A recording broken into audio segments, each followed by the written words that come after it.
You ever notice how easy it is to start something new, but so much harder to keep it going?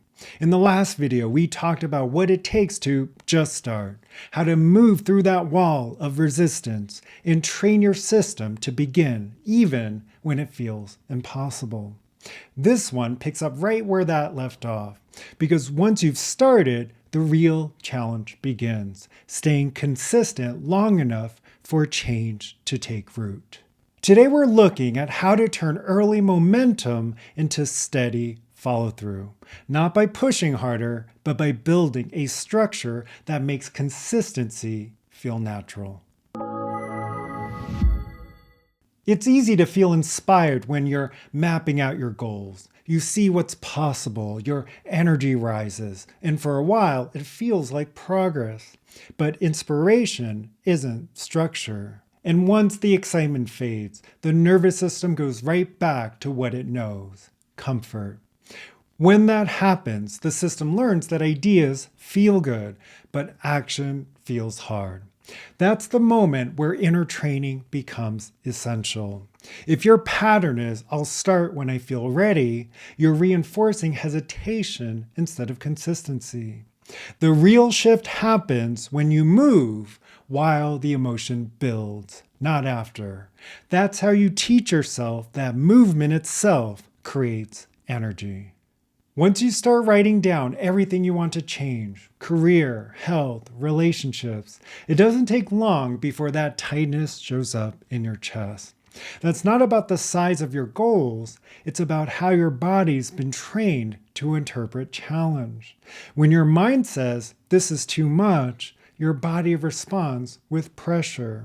And under pressure, people tend to do one of two things: speed up or shut down. Neither builds consistency. The key is to shift your focus to one thing at a time. Bring attention to one clear benchmark, one step that moves things forward. When you do that, your body learns that progress feels safe again. Overwhelm doesn't disappear because the to-do list shrinks. It fades because your state changes. Motivation fades quickly. Meaning sustains effort quietly, day after day. Before you decide what to do, ask why it matters. If your goal is to get stronger, maybe it's not just about fitness. Maybe it's about wanting to age well, travel comfortably, or feel confident in your body. When you connect to that deeper reason, your energy steadies. You stop chasing short bursts of motivation and start moving from grounded purpose. That sense of meaning shapes the way you think. It turns a simple action like showing up to the gym or taking a walk into an expression of who you're becoming. Discipline doesn't come from forcing yourself to do hard things. It comes from aligning action with what matters to you most. A lot of people never get started because they're waiting for the perfect plan. They think, if I figure it all out up front, I won't fail. But that mindset just trains hesitation.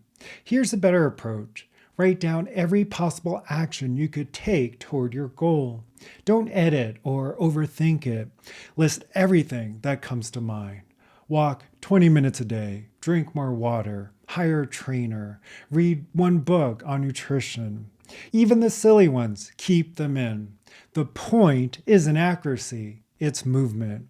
When you brainstorm without pressure, you open creativity and teach yourself that possibility feels safe. Then narrow it down to your top 3 ideas. Ask yourself which one, if you committed to it fully, would make the rest easier. Start there. Circle it. Put it on your calendar. That's where real progress begins. Your calendar reveals what you're actually committed to. If it's not scheduled, it's optional. And if it's optional, it probably won't happen. When you put something on your calendar, you're teaching your body and mind that it matters. You're not just building a habit, you're building reliability within yourself. Every time you follow through, even in small ways, you reinforce trust in your own word. And that trust changes everything. You start to think differently. You move differently. You become someone who can count on themselves. Consistency isn't about willpower. It's about reliability, trained one action at a time. This is where most people quit. They're doing the work, but can't see results yet. That's the point where emotional steadiness matters most. When things move slower than expected, frustration kicks in.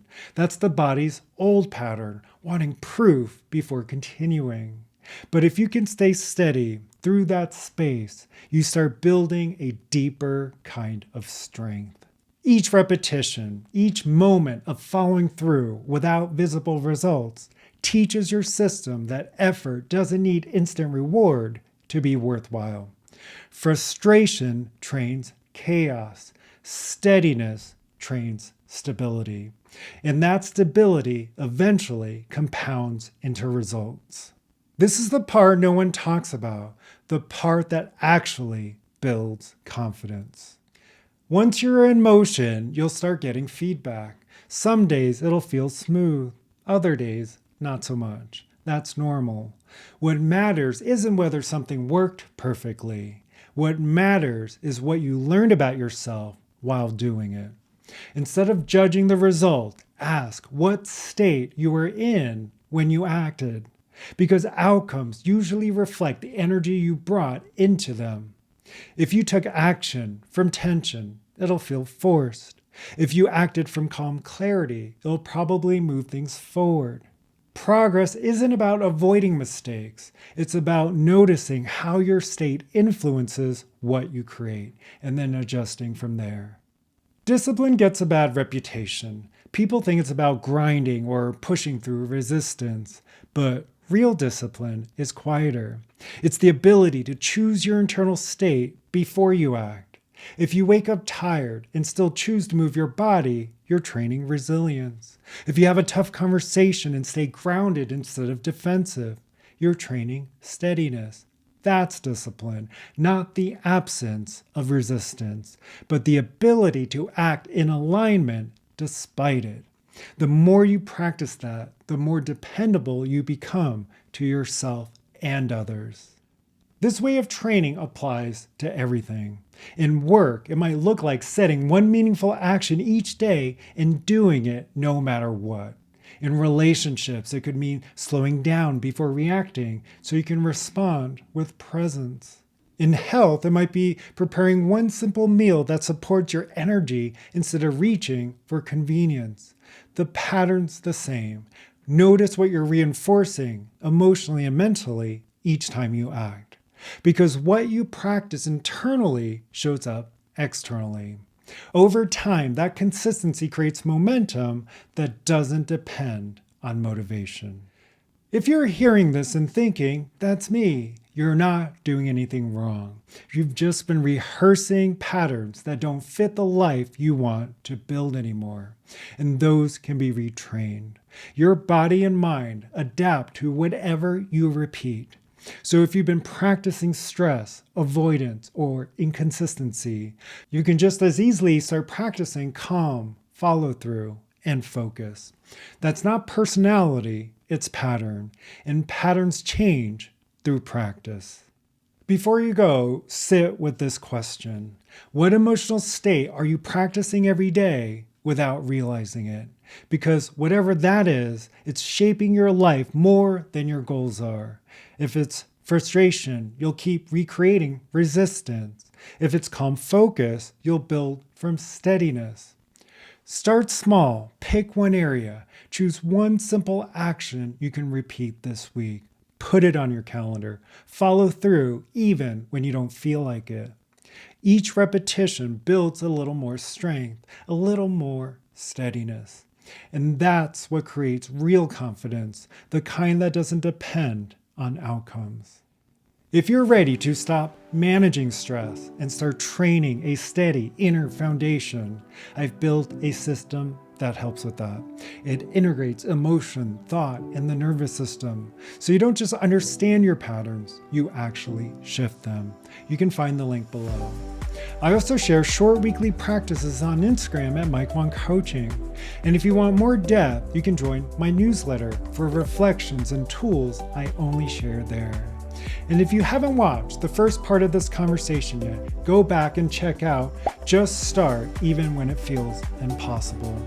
That one walks through what it takes to move past hesitation and take the very first step. Together, these two videos build the full picture, how to start and how to stay steady once you do. Thanks for being here. Remember, ideas are easy. Consistency is the skill. Train the state first, everything else follows. See you in the next one.